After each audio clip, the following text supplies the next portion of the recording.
नमस्कार। इस वीडियो में हम पंचप्रयाग का अध्ययन करेंगे क्योंकि हमारी परीक्षाओं में अक्सर यहाँ से प्रश्न पूछे जाते हैं। गंगा नदी तंत्र से संबंधित यहाँ पर अध्ययन हम करेंगे। ये जो आपको भारत का एक राज्य दिखाई दे रहा है यह उत्तराखंड है और उत्तराखंड से ही गंगा निकलती है जो कि उत्तर प्रदेश, बिहार, झारखंड, पश्चिम बंगाल होते हुए बांग्लादेश में चली जाती है और आगे ब्रह्मपुत्र से जो बहकर आती है इसके साथ मिलकर और फिर मेघना के साथ मिलकर यह विश्व का सबसे बड़ा डेल्टा भी बनाती है। लेकिन गंगा नदी के उद्गम क्षेत्र से अक्सर हमारी पीसीएस परीक्षाओं में प्रश्न पूछे जाते हैं, साथ ही साथ वनडे एग्जाम्स में भी प्रश्न पूछे जाते हैं। तो आज का हमारा अध्ययन इसी क्षेत्र पर, जो उत्तराखंड का यह क्षेत्र है जहाँ गंगा नदी अपनी मूल अवस्था में, प्रारंभिक अवस्था में रहती है और किस प्रकार से गंगा नदी का निर्माण होता है, हम इसी को जानने वाले हैं। तो इसको हम अगर जूम करेंगे तो ये इस प्रकार से कुछ सीन बनेगा।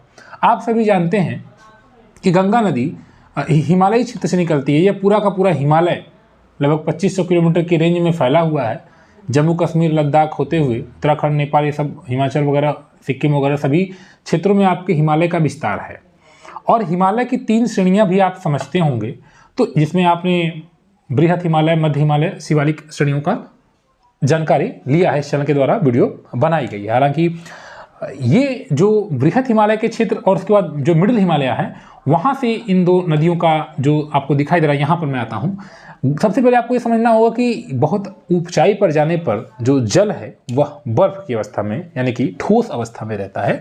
और यही कारण है कि हिमालय, जिसकी जो चोटियाँ हैं 5000, 6000, 8000 मीटर ऊंची हैं, तो निश्चित ही 4400 से ऊपर जाने पर आप जानते हैं कि पानी बर्फ की अवस्था में हो जाता है।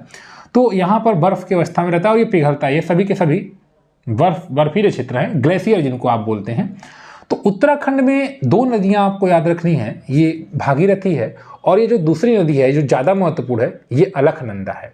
और यही नदियाँ जो 2 मिल रही हैं, भागीरथी और अलकनंदा, जिस जगह पर मिल रही हैं वह देवप्रयाग है।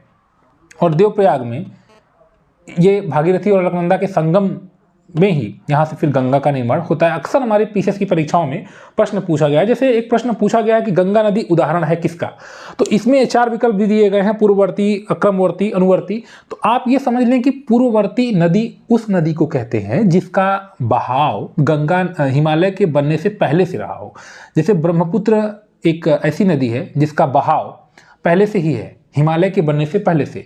तो प्रश्न ये है कि क्या गंगा का भी कुछ इसी प्रकार से प्रवाह है? तो जी हाँ, यद्यपि जो प्रथम श्रेणी है बृहत हिमालय तो बन गया, लेकिन जो मध्य हिमालय बनना शुरू हुआ, तो मध्य हिमालय बनने के पहले 3 श्रेणियां हैं, ध्यान, बृहत हिमालय, मध्य और लघु। तो बृहत हिमालय बनने के बाद जो मध्य हिमालय बनना शुरू हुआ, उसी समय गंगा बहने लगी और उसके बाद फिर शिवालिक वगैरह को काट कर ये आ रही है। तो चूंकि ये अभी हिमालय के एक खंड को काट ही रही है, एक श्रेणी को, इसलिए यह अभी आपकी हो जाएगी पूर्ववर्ती नदी। तो ये सही हो जाएगा, ठीक है। अब हम इसको देखें अगर, तो यहाँ हम बात करते हैं गंगोत्री की। हम वापस आ रहे हैं उत्तराखंड में। अब हमने ये समझ लिया कि यह पूर्ववर्ती नदी है, पीसीएस परीक्षा में पूछा गया प्रश्न था। गंगोत्री एक ग्लेशियर, ये पूरा हिमालय रेंज आपको रेड कलर में दिखाई दे रहा है। गंगोत्री से भागीरथी निकल रही है और ये गोमुख एक जगह है उत्तराखंड में। गोमुख मतलब गाय के मुख के जैसी संरचना। तो गाय के मुख के जैसी संरचना यहाँ पर, यहीं से गोमुख से निकलती है भागीरथी। और यहाँ से ये जो 2 नदियाँ हैं, ये धौली गंगा है और ये विष्णु गंगा है। तो विष्णु गंगा और धौली गंगा, जब ये नदियाँ मिलती हैं जिस जगह पर, ये विष्णु प्रयाग बनाती हैं, विष्णु प्रयाग बनती है। तो विष्णु गंगा के और धौली गंगा कहाँ से निकलती है? नीति ला से, और ये माना ला से आपकी विष्णु गंगा निकलती है। ये दोनों नदियाँ जहाँ मिलती हैं, ये बद्रीनाथ है, देखिए अलकनंदा के तट पर है, ठीक है, विष्णु प्रयाग बनाती हैं। तो पहला प्रयाग जो आपका बना वह बना विष्णु प्रयाग। किससे? विष्णु गंगा और धौली गंगा नदियों के मिलने से। अब जिस जगह पर मिली विष्णु प्रयाग, यहाँ से अब इसका नाम हो जाएगा अलकनंदा, यानी ये अब ये अलकनंदा के नाम से जानी जाएगी यही नदी, ठीक। आगे बढ़ेगी और उसके बाद यहाँ पर त्रिशूल पर्वत है। भगवान शिव के त्रिशूल की जैसी संरचना होने के कारण 3 चोटियाँ आपको दिखाई देती हैं, इसी कारण इसको त्रिशूल पर्वत कहा जाता है। यहाँ से आपकी नंदाकिनी नदी निकलती है। ध्यान दीजिएगा, नंदाकिनी आकर नंद प्रयाग बनाती है। किसमें मिलती है? अलकनंदा में। तो अक्सर ये प्रश्न पूछा जाता है कि कौन सा प्रयाग कहाँ पर बनता है। जैसे नंदाकिनी नदी किसका तंत्र है? तो अलकनंदा का है, नंद प्रयाग बना रही है। नंदाकिनी और अलकनंदा नंद प्रयाग बना रही हैं। धौली गंगा और विष्णु गंगा मिलकर विष्णु प्रयाग में अलकनंदा बना रही हैं, ठीक, ये आगे मिल रही है। फिर और नीचे आएंगे तो पिंडार एक नदी है, और पिंडार नदी आगे मिलती है तो ये कर्णप्रयाग में आकर मिल जाती है अलकनंदा से। तो कर्णप्रयाग ये तीसरा प्रयाग, यानी विष्णुप्रयाग, नंदप्रयाग, कर्णप्रयाग, और आगे और हम नीचे बढ़ेंगे तो ये केदारनाथ के पास से आपकी आती है यहाँ पर मंदाकिनी, यह मंदाकिनी नदी है। तो मंदाकिनी नदी आकर मिलती है और रुद्रप्रयाग में यहाँ पर अलकनंदा से मिल जाती है। आगे इनकी सम्मिलित धारा बढ़ती हुई जाती है और देवप्रयाग में यहाँ पर गंगा नदी बन जाती है। आप जानते हैं गंगा नदी भारत से शुरू होने वाली सबसे बड़ी नदी है, लगभग 2525 किलोमीटर की लंबाई है। अक्सर हमारी परीक्षाओं में, पीसीएस परीक्षाओं में, आरओ परीक्षाओं में ये प्रश्न पूछे जाते हैं। ध्यान दीजिएगा, यह ब्रह्मपुत्र डेल्टा के बारे में भी एक प्रश्न पूछा गया है कि सुंदरबन डेल्टा का निर्माण करने वाली नदियाँ कौन सी हैं। मध्य प्रदेश पीसीएस ने 2014 में पूछा था। तो आप जानते हैं कि तो गंगा नदी है और जैसे ब्रह्मपुत्र है, तो ये दो नदियाँ भी हैं। अक्सर ऐसे प्रश्न हमारे परीक्षाओं में इस प्रकार के प्रश्न पूछे जाते हैं।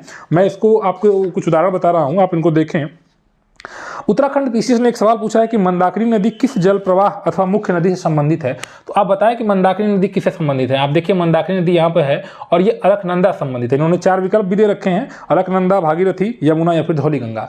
तो आपने देखा कि इस प्रकार से यहाँ पर प्रश्न पूछे जाते हैं और अक्सर परीक्षाओं में पूछे जाते हैं। अब इन्होंने कहा कि निम्नलिखित में से किस नदी के तट पर बद्रीनाथ का प्रसिद्ध मंदिर है। अभी मैंने आपको बताया यहाँ पर बद्रीनाथ का प्रसिद्ध मंदिर है, ये अलकनंदा नदी के तट पर स्थित है। समझ रहे हैं आप। तो इस प्रकार से आप इसको देखें और समझें। इन्होंने अगला यूपी पीसीएस ने मेंस में पूछा 2016 में एक प्रश्न कि कहाँ पर भागीरथी और अलकनंदा नदियाँ मिलती हैं। तो बहुत आसान प्रश्न हो गया, देवप्रयाग में मिलती हैं। अब इन्होंने कहा कि निम्न में से किस स्थान पर, मध्य प्रदेश पीसीएस ने 2013 और 2015 में लगातार पूछा है कि किस स्थान पर अलकनंदा और भागीरथी का संगम होता है। तो फिर वही बात आ गई, यही देवप्रयाग में, ठीक है। तो इस प्रकार से प्रश्न पूछा जाता है। भागीरथी नदी निकलती है, कहाँ निकलती है भागीरथी नदी, देखिए कहाँ से निकलती है। तो ये तो आपकी भागीरथी है, यहाँ गंगोत्री से निकलती है। देखिए इन्होंने ये भी प्रश्न पूछा गया है जो कि उत्तराखंड पीसीएस ने पूछा है, छत्तीसगढ़ पीसीएस ने पूछा है और मध्य प्रदेश पीसीएस ने पूछा है। तो ये तमाम प्रश्न आपके लिए बहुत इंपॉर्टेंट रहे हैं और हमने इसमें थोड़ा सा अध्ययन कर लिया है। उम्मीद है कि चीज़ें आपको समझ में आई होंगी। जो वर्ल्ड मैप है और इंडिया का मैप है, इसमें हम कंप्लीट करने का प्रयास करें इस चैनल के द्वारा। आपके सपोर्ट की ज़रूरत है। धन्यवाद।